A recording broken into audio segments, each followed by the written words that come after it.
O nouă zi! O nouă aventură! Let's go! Astăzi fugim împreună din ea și ghiciți unde ne duce vântul. Corect, pe deal. Ne-am urcat în mașinică și ne-am oprit aproape de inima Moldovei. La Linela. Ne-am oprit la Linela ca să facem niște cumpărături, pentru că azi mergem acolo unde nu există civilization, așa că trebuie de mâncare. Astăzi am ajuns la originea acestui produs. Și da, aveți dreptate, suntem în Călăraș. Pe mine nu mă interesează Nica, eu vreau bileaș de la Călăraș.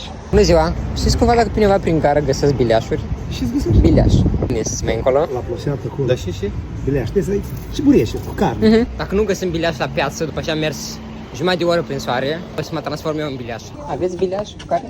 Perfect, dați-mi două, vă rog. Bileaș de la Călăraș, știi cum se spune, ești ca bileașul de la gara centrală. Fierbinte? Nu, periculoasă. Eu când merg prin Călăraș mă simt ca la Brașov. Aici ne stăteam cu speranța că ruta care a venit în gară e ruta pe care am așteptat-o noi 2 ore. Yes, ura! Am urcat în sauna pe roți. 5 minute cu Iava și noi deja eram la Căbăiești. Beata, uitați-vă și drum ne așteaptă. Iept, fai.